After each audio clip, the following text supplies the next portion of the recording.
Isa sa mga pinakapopular na karakter sa PBA, sa laki at bulas siguradong mapapalingon ang sinumang makakakita sa kanya. Mula sa pakikipagbrasuhan sa shaded area hanggang sa pagpapatawa sa pinilakang tabing. Marami ang naging bansag sa kanya. Gentle Giant, Mount Balingit at syempre ang Man Mountain. Narito ang istorya ng maikling PBA career ng dambuhalang PBA player pero may malaking puso, si Bonel Balingit. Working with Jim Kelly and Butch Maniego, Balingit is jammed. Ipinanganak noong ika-30 ng Nobyembre 1967 sa Lanao del Norte. Maaga pa lamang ay namulat na ang batang Bonel sa hirap ng buhay. Kailangan magsipag para lamang may makakain. Ang payak pero mapagmahal na tahanan ang naging pundasyon ni Bonel sa tunay na estado ng buhay. Noong elementarya at high school daw siya, madalas binubuli itong si Bonel dahil sa kanyang pambihirang laki. Dambuhala, higante, bonjing, ito ang madalas na panukso sa kanya. Pero kahit nabubuli nananatiling palakaibigan at magiliw si Bonel at ginawa niya ang mga pang-aasar na ito na inspirasyon para pagbutihan ang sport na nakahiligan niya, ang basketball. Nagamit niya ang kanyang God-given height para makapaglaro sa mga liga, mula sa mga simpleng torneo sa kanilang eskwelahan hanggang makatapak na siya ng kolehiyo bilang player ng University of the Visayas.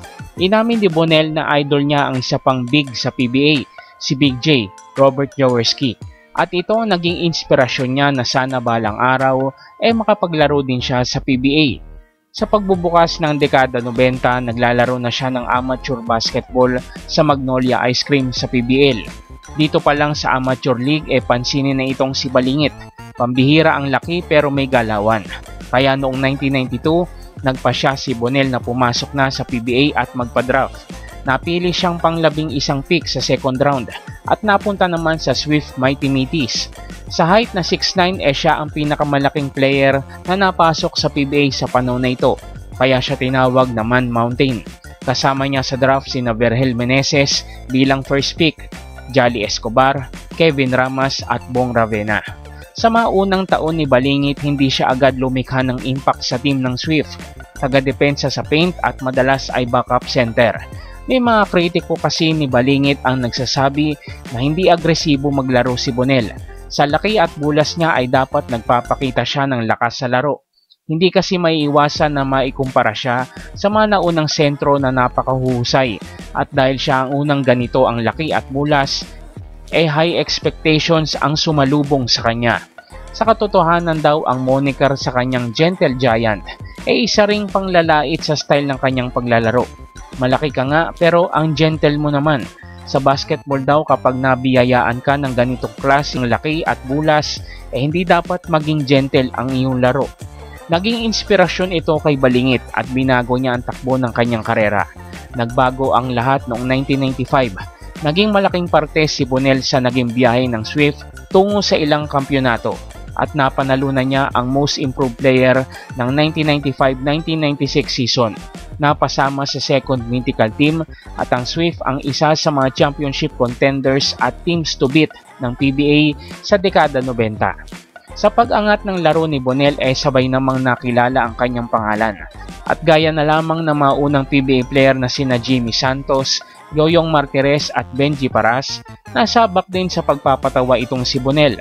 Maliban sa mga TV sitcoms, nasama na sa mga pelikulang may temang comedy ang ating bida.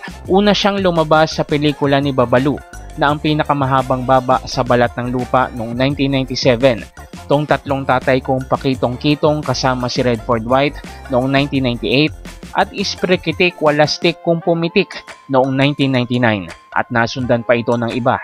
Pinagsabay ni Bonel ang paglalaro sa PBA at ang pag-aartista. Bago pa man matapos ang dekada 90, mas nag-focus pa si Bonel sa pag-aartista. Sinabayan pa ito ng mga injuries na kanyang tinamo at noong 1998 pansamantala niyang iniwan ng basketball at PBA. Nagbabalik siya sa hardcourt pero ibang liga na ang kanyang nilalaruan. Nasa San Juan Knights na siya sa NBA o Metropolitan Basketball Association. Nakaisang season din siya rito at pagkatapos muling bumalik sa PBA para maglaro sa Tanduay at pagkatapos naman sa Pure Foods at doon niya tinuldukan ng karera niya sa basketball. Sa paglisa niya sa hardcourt, nag-focus pa siya sa showbiz Hanggang noong 2007, lumipat na siya ng Cebu at doon nagsimula ng pamilya at ng bagong buhay. Malayo sa ingay ng basketball court at kislap ng mga ilaw ng showbiz. Sa ngayon ay aktibo si Bonel sa mga charity works at mga basketball exhibition games kasama ang iba pang PBA legends. Mas simple pero mas masaya na daw ang buhay ni Balingit sa ngayon. Sa 7 taon niya sa Swift nag-a-average siya ng 5.7 points, 4.5 rebounds, 0.4 assists at 0.75 blocks per game. Nagkampiyon ng 5 beses, naging most improved player ng 1995 at napasama sa second mythical team. Yan ang kanyang mga achievements. Marami ang nagsasabi na ang showbiz ang sumira sa basketball career ni Balingit. May mga nanghihinayang din na malaki daw sana ang potensyal bilang isa sa mga greatest centers ng PBA kung mas sineryoso niya daw ang paglalaro. Minsan na kasi siyang naihalin tulad kay Junmar Fajardo. Pareho silang malaki at mabigat, pareho may lakas at tibay, may magandang mid-range jumper at soft touch, at pareho ding may awareness sa paint. Isa daw sa mga underrated na sentro itong si Balingit. Ngayon bibigyan natin ng analysis kung tunay nga bang mas magaling pa daw si Bonel kaysa sa naipamalas niya sa liga. Pag-uusapan natin ang kanyang mga kalakasan at kahinaan sa paglalaro. At kung tunay nga bang may kinalaman ng kanyang pag-artista sa pagbagsak ng kalidad ng kanyang basketball skills. Coach Derek Romano to use a small but speedy combination. For the start of the ball team, Ronnie, ikaw ang MVP nito. Why? Sabi niya, dahil po ito ang masasabi nating strengths o kalakasan ng isang Bonel Balingit. Height plus weight, finesse and fluidity, defensive mindset. Sa una niyang kalakasan ay pinagsama natin ang height sa weight. Noong dumating si Balingit sa PBA siya ang pinakamalaki na player. Ang height niyang 6'9 unang beses na naitala. Sa ligang ang mga sentro ay nasa 6'4 o 6'5 lamang ang laki. At hindi lang iyon. Karamihan ng mga sentro noon ay payat at hindi kalakihan ng katawan. Mga sentro na gaya nila Mon Fernandez, Abet Gidaben, Jericho Diñera, Benji Paras ay mga 6'4 o 6'5 ang tangkad at may bigat lamang ng 180 to 200 pounds. Sa bigat na 300 pounds, mahirap maitulak sa opensa at depensa si Balingit. Samahan mo pa ng mala construction worker na build, siguradong para kang bumangga sa isang pader. Ang maganda pa rito, marunong gumamit ng pangangatawan itong si Bonel. Makikita sa mga laro niya na kapag napasahan siya sa paint, madalas na atake niya ay 2 dribble, 2 bangga at hook shot o layup. Alam niyang kayang-kaya niyang ipaloob ang kalaban kapag nasa opensa at kaya niyang mag-intimidate sa paint pagdating naman sa depensa. Ang isa pa sa mga kalakasan ni Balingit ay ang finesse o fluidity ng kanyang mga galaw. Madalas sa mga sentro na gaya niya kung hindi malamya kumilos ay bargas ang laruan. Meron siyang disenteng mid-range shot at mga layup na bibihira makita sa isang malaking player na gaya niya. Paboritong tira ni Bonel ang layup na dakmang-dakma niya ang bola at ang hook shot na mahirap supalpalin. Nariyan pa ang one-hander shot na maganda tignan pero parang awkward ang dating. Ang isa pang kalakasan ni Balingit ay ang defensive awareness nito. Hindi siya gaya ng ibang sentro na tamad sa depensa at tatayo na lamang kung saan siya nakapirme. Makikita natin si Bonel na hahabulin talaga ang player na titira. May kusang galaw at hindi nakatanga lang sa loob. Kapag nasa paint si Bonel kahit na hindi siya lumundag, ang simpleng presensya niya lang siguradong magpapaiba ng tira ng kalaban. Isa pang kalakasan ni Bonel ay ang kanyang mindset. Nabanggit natin kanina na noong bago pa lang siya sa PBA, hindi siya lumika agad ng impact. Pero pinagsikapan niya ito at hinasa pa ang kanyang kagalingan. Hanggang sa nakuha niya ang tiwala ng coach at ng team at naging legit starting center siya sa Sunkist. At noong 1995 dahil sa pagsusumikap na iyon, nabigyan siya ng Most Improved Player Award. Ngayon mapunta naman tayo sa masasabi nating mga weaknesses niya.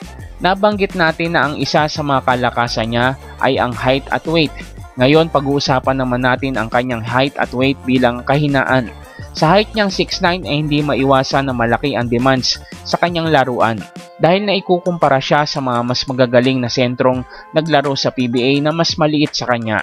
Sa era na kung saan naniniwala ang basketball teams na height is might at ang may matangkad na postura ay malaki ang advantage pagdating sa basketball. Hindi na-meet ni Bonel ang expectation sa ganitong pagkakataon. Sa weight naman, mapapansin natin na mabagal kumilo si Balingit. Sa extra mass na nakuha niya, nabawasan naman ang kanyang mobility. Sa bawat hakbang ni Balingit, ramdam mo talaga ang kanyang bigat. Kayang-kayang lampasan ng mga mas mabibilis na player si Bonel dahil dito. At dahil na rin sa bigat ng mga hakbang na ito, injury prone itong si Bonel na siyang nagpapabaga lalo ng kanyang laro. Na siya dumaan. At ito, medyo kinikilig din mga fans dito dahil magkakasagupa. Yung dalawang malalaking mama, Bonel Balingit at EJ Fan, at medyo humiti pa si Bonel Balingit. Kung makita niya pumasok si EJ Fan. Ayaw nga alisin si Balingit, maglabang kayong dalawa dyan. Naging distraction nga ba kay Bonel ang kanyang pag-aartista? Masasabi man nating ang showbiz ang nagpababa ng kalidad ng laro ni Balingit. Pwede nating masabi na oo at hindi. Oo dahil nagkaroon ng ibang priority sa karera si Bonel. Naisip niya na kung lilisanin na niya ang PBA hindi naman siya mababakante. Naka-8 taon siya sa PBA na lubhang maikli kumpara sa mga ibang player.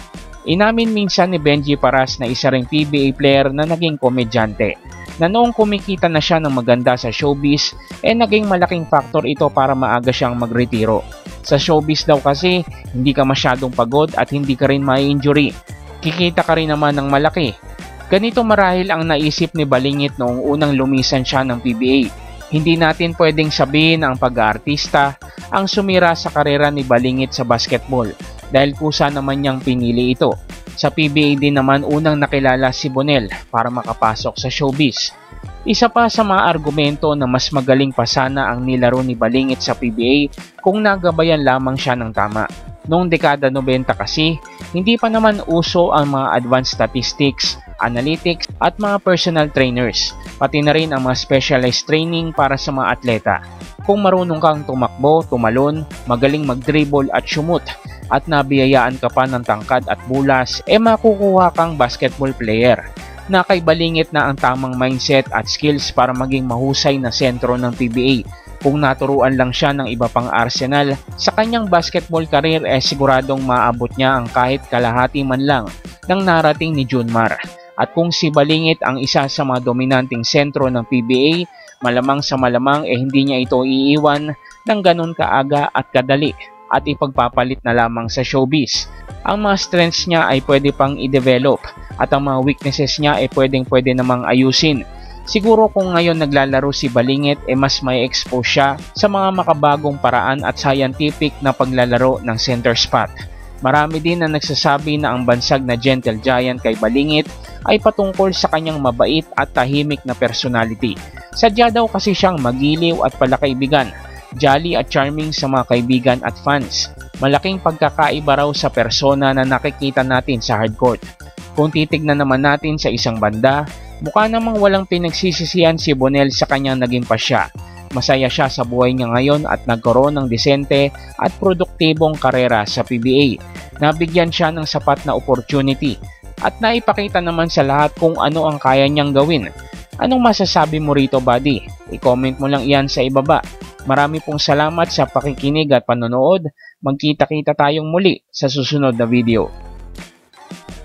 In 1992 and was the league's tallest player for 3 years. He was the big difference in the middle for Sunkist.